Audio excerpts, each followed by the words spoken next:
गंगा का जलस्तर बढ़ने के साथ नाविकों को अपनी नाव गंगा को पार करने की अनुमति नहीं दी थी और ना ही उस पार ले जाने की। धीरे धीरे गंगा का जलस्तर अब कम हो गया है। जलस्तर कम होने के साथ नाविकों और जिला प्रशासन के बीच बैठक की गई, जिसमें निर्णय लिया गया कि नाविकों को छूट दी गई है कि अब अपनी नाव पर्यटकों को बैठकर गंगा पार ले जा सकते हैं। अब नाविक लोग अपनी नाव गंगा पर पर्यटकों को बैठकर ले जा सकते हैं। इसके साथ ही बैठक में ये भी निर्णय लिया गया कि पर्यटकों को सकुशल ढंग से गंगा पार ले जाया जाए।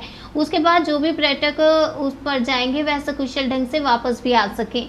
नदी पर जाने के बाद भारी संख्या में पर्यटक गंगा स्नान भी करते हैं। गंगा स्नान करने वाले लोगों के साथ किसी भी प्रकार का हादसा न हो, जिसका भी जिला प्रशासन में नागरिकों को सुझाव दिया। बैठक में कहा है कि नदी के उस पार रस्सी लगाकर एक स्नान करने के लिए घेरा बना दिया जाए, ताकि स्नान करने वाले लोग उस रस्सी को क्रॉस करके गहरी नदी में न जा सकें।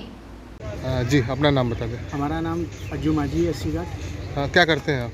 हमारा नाव का संचालन होता है, नाव से ही अपना जीविका चलती रहती है। आप लोगों को छूट मिल गया है क्या इस पार से नदी उस पार जाने का? हाँ जी, कल दशाश्वमेध घाट पे जल पुलिस में हम लोगों की मीटिंग, एक बैठक हुई थी, जिसमें कि हमारे कमिश्नर साहब थे और मतलब जल पुलिस के अधिकारी लोग थे। तो उस बैठक में हमें ये गाइडलाइन किया गया कि गंगा का जो उस पार का संचालन वो चालू हो जाए।